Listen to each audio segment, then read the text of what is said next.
ಎಲ್ಲರಿಗೂ ನಮಸ್ಕಾರ. Welcome back to banking ಕನ್ನಡಿಗ. ಈ ವಿಡಿಯೋದಲ್ಲಿ ನಾನು ಬ್ಯಾಂಕ್ ಆಫ್ ಬರೋಡೋದು ನ್ಯೂ ನೋಟಿಫಿಕೇಷನ್ ಬಂದಿದೆ, that is for engagement of apprentice.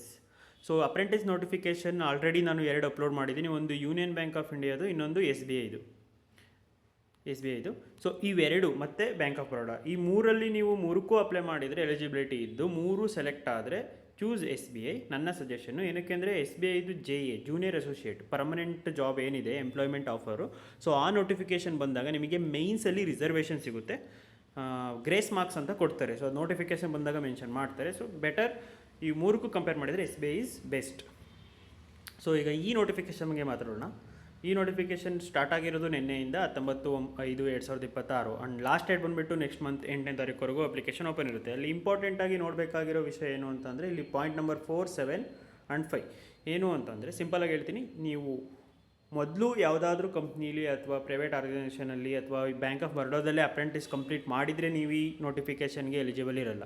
And ನೀವು ಆಲ್ರೆಡಿ ನಿಮ್ಮ ಡಿಗ್ರಿ ಮುಗಿದು 1 ಇಯರ್ ಆಲ್ರೆಡಿ ವರ್ಕ್ ಎಕ್ಸ್ಪೀರಿಯೆನ್ಸ್ ಇದೆ ಅಂತ ಅಂದರೆ, ಯಾವುದೇ ಪ್ರೈವೇಟ್ ಕಂಪ್ನಿ ಆಗಿರಲಿ ಎಲ್ಲೇ ಆಗಿರಲಿ, ಸೊ ನೀವು ಕೂಡ ಎಲಿಜಿಬಲ್ ಇರಲ್ಲ. ಯಾರಿಗೆ 1 ಇಯರ್ ವರ್ಕ್ ಎಕ್ಸ್ಪೀರಿಯೆನ್ಸ್ ಇಲ್ಲ ಆ್ಯಂಡ್ ಯಾರು ಮೊದಲು ಹಿಂದೆ ಪಾಸ್ಟಲ್ಲಿ ಅಪ್ರೆಂಟಿಸ್ ಪ್ರೋಗ್ರಾಮಲ್ಲಿ ಜಾಯ್ನ್ ಆಗಿ ಟ್ರೈನಿಂಗ್ ತೊಗೊಂಡಿಲ್ಲ ಯಾವುದೇ ಇನ್ಸ್ಟಿಟ್ಯೂಷನಲ್ಲೂ, ಅಂಥವ್ರು ಮಾತ್ರ ಎಲಿಜಿಬಲ್ ಇರ್ತೀರ, ಮೀನ್ಸ್ ಫ್ರೆಶ್ ಕ್ಯಾಂಡಿಡೇಟ್ಸ್. ಸೊ ಈಗ ಎಲಿಜಿಬಿಲಿಟಿ ಕ್ರೈಟೀರಿಯಾ, ಇವರು ಒಳ್ಳೆ ಕೆಲಸ ಮಾಡಿದ್ದಾರೆ. ಇವರು ಎಲಿಜಿಬಿಲಿಟಿ ಯೂಶ್ವಲಿ ಎಲ್ಲ ಬ್ಯಾಂಕು 1/4/2026 ಕಟ್ ಆಫ್ ಮಾಡುತ್ತೆ. ಬಟ್ ಕೆಲವೊಂದು ಯೂನಿವರ್ಸಿಟಿಯವರು ಲಾಸ್ಟ್ ಮಂತಲ್ಲಿ ಕಂಪ್ಲೀಟ್ ಮಾಡಿದ್ದಾರೆ, ಏಪ್ರಿಲಲ್ಲಿ ಫೈನಲ್ ಎಕ್ಸಾಮ್ ಅಥವಾ ಡಿಗ್ರಿ ಫೈನಲ್ ಎಕ್ಸಾಮ್ನ. ಸೊ ಅಂಥವ್ರಿಗೆ ಇದು ಒಳ್ಳೆ ಆಪರ್ಚುನಿಟಿ, ಯಾಕೆಂದರೆ ಇವರು May 1 ಇಟ್ಟಿದ್ದಾರೆ ಕಟ್ ಆಫ್ ಡೇಟ್ನ. ಸೊ ಇಲ್ಲಿ ರಿಜಿಸ್ಟ್ರೇಷನ್ ಆಗಬೇಕು, ಇದು ಕಂಪಲ್ಸರಿ. ನಾನು ಆಲ್ರೆಡಿ ಲಾಸ್ಟ್ ವಿಡಿಯೋದಲ್ಲಿ ಹೇಳಿದ್ದೆ, ಆ ಲಿಂಕ್ ಕೂಡ ನಾನು ನನ್ನ ಟೆಲಿಗ್ರಾಮ್ ಚಾನಲಲ್ಲಿ ಶೇರ್ ಮಾಡಿದ್ದೀನಿ. ಸೊ NAPS ಏನಿದೆ ಅಲ್ಲಿ ಹೋಗಿ ನೀವು ರಿಜಿಸ್ಟರ್ ಆಗಿ. ಏಜ್ ಲಿಮಿಟ್ ಬಂದುಬಿಟ್ಟು minimum 20 years, maximum 28 years. Training seats ಏನಿದೆ ಇದು 5,000 ಅಂತ ಇದೆ. ಇದು ಆಲ್ ಓವರ್ ಇಂಡಿಯಾ ಸೀಟ್ಸು. ನಮ್ಮ ಕರ್ನಾಟಕಗೆ ಎಷ್ಟು ಕೊಟ್ಟಿದ್ದಾರೆ ಅಂತ ನೋಡೋಣ ನಾವು. ಎಜುಕೇಷನ್ ಕ್ವಾಲಿಫಿಕೇಷನ್ ಬಂದುಬಿಟ್ಟು ಡಿಗ್ರಿ ಮುಗ್ದಿರಬೇಕು and duration of training is 12 months on the job training. So ಇದು ಟ್ರೈನಿಂಗ್, ಪರ್ಮನೆಂಟ್ ಎಂಪ್ಲಾಯ್ಮೆಂಟ್ ಅಲ್ಲ.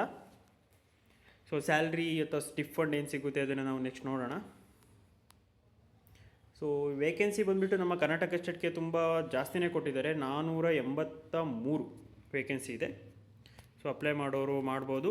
ಆ್ಯಂಡ್ ಪೋಸ್ಟಿಂಗ್ ಬಂದುಬಿಟ್ಟು ನಿಮಗೆ ಅಪ್ಲೈ ಮಾಡಬೇಕಿದ್ರೆ ಲೈಕ್ ನಿಮ್ಮ ಲೊಕೇಶನ್ಗೆ ಸ್ಟೇಟು, ಲೊಕೇಶನ್, ಡಿಸ್ಟ್ರಿಕ್ಟ್ ಆ ಥರ ಕೇಳುತ್ತೆ. ಸೊ ನೀವು ಕೊಟ್ಟಿರೋ ಪ್ರಿಫರೆನ್ಸ್ ಪ್ರಕಾರನೇ, ನಿಮ್ಮ ಮೆರಿಟ್ ವೈಸು ನಿಮ್ಮ ಪ್ರಿಫರೆನ್ಸ್ ಪ್ರಕಾರ ನಿಮಗೆ ಪೋಸ್ಟಿಂಗ್ ಸಿಗುತ್ತೆ. ಸೊ ಪೋಸ್ಟಿಂಗ್ ನಿಮಗೆ ಚಾಯ್ಸ್ ಇರುತ್ತೆ, ಅಪ್ಲೈ ಮಾಡಬೇಕಿದ್ರೇ ನೀವು ಅಪ್ಲೈ ಮಾಡಬೇಕು ಕರೆಕ್ಟಾಗಿ. ಸೊ ಇದು ಏಜ್, ಮ್ಯಾಕ್ಸಿಮಮ್ ಏಜಿಗೆ ಅಪ್ಪರ್ ಲಿಮಿಟ್ಗೆ ರಿಲ್ಯಾಕ್ಸೇಷನ್ ಇರೋದು. ಸೊ ನೆಕ್ಸ್ಟ್ ಎಕ್ಸಾಮ್ ಪ್ಯಾಟರ್ನ್ ನೋಡೋಣ. ಎಕ್ಸಾಮ್ ಪ್ಯಾಟರ್ನ್ ನೋಡಿ, ಇಲ್ಲಿ ಇನ್ನೊಂದು ಇಂಪಾರ್ಟೆಂಟ್ ವಿಷಯ ಅಂದರೆ no negative marks. SBI apprenticeship ಪ್ರೋಗ್ರಾಮ್ದು ಏನು ಎಕ್ಸಾಮ್ ಇದೆ ಅದರಲ್ಲಿ ನೆಗೆಟಿವ್ ಮಾರ್ಕ್ಸ್ ಇದೆ 0.25. ಲಾಸ್ಟ್ ವೀಡಿಯೋದಲ್ಲಿ ನಾನು ಹೇಳಿಲ್ಲ, ಸೊ ಯಾರು ಅಪ್ಲೈ ಮಾಡ್ತಿದ್ದೀರಾ ನೋಡ್ಕೊಳ್ಳಿ. SBIಲಿ ನೆಗೆಟಿವ್ ಇದೆ, ಬ್ಯಾಂಕ್ ಆಫ್ ಬರೋಡಾದಲ್ಲಿ ನೆಗೆಟಿವ್ ಇಲ್ಲ. ಬಟ್ ಪ್ಯಾಟ್ರನ್ ಸೇಮ್ ಇದೆ. ಮತ್ತು SBIಲಿ ಸೆಕ್ಷನಲ್ ಟೈಮಿಂಗ್ ಇದೆ, ಇದರಲ್ಲಿ ಓವರಾಲ್ 60 minutes. ಸೊ ಇವು 4 ಪೇಪರಿಗೂ ಸೇರಿಸಿ 60 ನಿಮಿಷ. ಬಟ್ ಪ್ಯಾಟ್ರನ್ ಎಲ್ಲ ಸೇಮ್ ಇದೆ. And exam level clerical level ಇರುತ್ತೆ, clerical prelims level. So next ಇದು ಲ್ಯಾಂಗ್ವೇಜ್ ಪ್ರೊಫಿಷಿಯನ್ಸಿ ಟೆಸ್ಟ್ ಅಂತ. Language proficiency test out of state ಅವ್ರು ಮಾತ್ರ ಅಪ್ಲೈ ಮಾಡಿದರೆ ಅವ್ರಿಗೆ ಮಾತ್ರ ಅಪ್ಲೈ ಆಗುತ್ತೆ. ನೀವು ಕರ್ನಾಟಕದಲ್ಲಿ ಕನ್ನಡ ಓದಿದರೆ 10th ಸ್ಟ್ಯಾಂಡರ್ಡಲ್ಲಿ ನಿಮಗೆ ಲ್ಯಾಂಗ್ವೇಜ್ ಪ್ರೊಫಿಷಿಯನ್ಸಿ ಟೆಸ್ಟ್ ಇರಲ್ಲ. ಆ್ಯಂಡ್ ಇದ್ರೂ ಕೂಡ ನೀವು ಕನ್ನಡ ಬರೋದ್ರಿಂದ ನೀವು ಆರಾಮಾಗಿ ಪಾಸ್ ಮಾಡ್ಬೋದು. ಮೆಡಿಕಲ್ ಫಿಟ್ನೆಸ್ ಟೆಸ್ಟ್ ಇರುತ್ತೆ. ಆ್ಯಂಡ್ ಫೈನಲ್ ಸೆಲೆಕ್ಷನ್ ಪ್ರೊಸೆಸ್ ಇಲ್ಲಿ ಹೇಳಿದ್ದಾರೆ. ವೆಯ್ಟಿಂಗ್ ಲಿಸ್ಟ್ ಅಂತ ಹೇಳಿದ್ದಾರೆ. ವೆಯ್ಟ್ ಲಿಸ್ಟು 1 ಇಯರ್ವರೆಗೂ ಇರುತ್ತೆ ಅಂತ. ಎಕ್ಸಾಮ್ ಬರೆದು ನೋಟಿಫಿಕೇಷನ್ ಬಂದು ಲಾಸ್ಟ್ ಇಯರ್ ಈ ಟೈಮ್ವರೆಗೂ ವೆಯ್ಟಿಂಗ್ ಲಿಸ್ಟಲ್ಲಿ ಸೆಲೆಕ್ಟ್ ಆಗೋ ಚಾನ್ಸಸ್ ಇರುತ್ತೆ. ಸೊ ಯೂಶ್ವಲಿ ಅಷ್ಟೊಂದು ವೆಯ್ಟ್ ಮಾಡೋ ಅವಶ್ಯಕತೆ ಇರಲ್ಲ, ಅಷ್ಟರಲ್ಲಿ ಬೇರೆ ರೆಕ್ರೂಟ್ಮೆಂಟ್ ಬಂದಿರುತ್ತೆ. ಸೊ ಜಾಬ್ ಪ್ರೊಫೈಲ್ ಬಂದುಬಿಟ್ಟು ನಾನು ಪ್ರಿವಿಯಸ್ ವಿಡಿಯೋದಲ್ಲಿ ಹೇಳಿದ್ದೆ, ನೀವು ಯಾವುದೇ ರೀತಿ ಎಂಪ್ಲಾಯಿ ಅಂತ ಕನ್ಸಿಡರ್ ಮಾಡಲ್ಲ. ಮತ್ತು ಎಂಪ್ಲಾಯೀಸಿಗೆ ಸಿಗೋವಂಥ, ಪರ್ಮನೆಂಟ್ ಎಂಪ್ಲಾಯೀಸ್ಗೆ ಸಿಗೋವಂಥ ಬೆನಿಫಿಟ್ಸ್ ಆಗಲಿ, ಅಲವೆನ್ಸಸ್ ಆಗಲಿ, ಲೀವ್ಸ್ ಆಗಲಿ, PL ಯಾವುದೇ ರೀತಿಯ ಬೆನಿಫಿಟ್ ಸಿಗೋಲ್ಲ.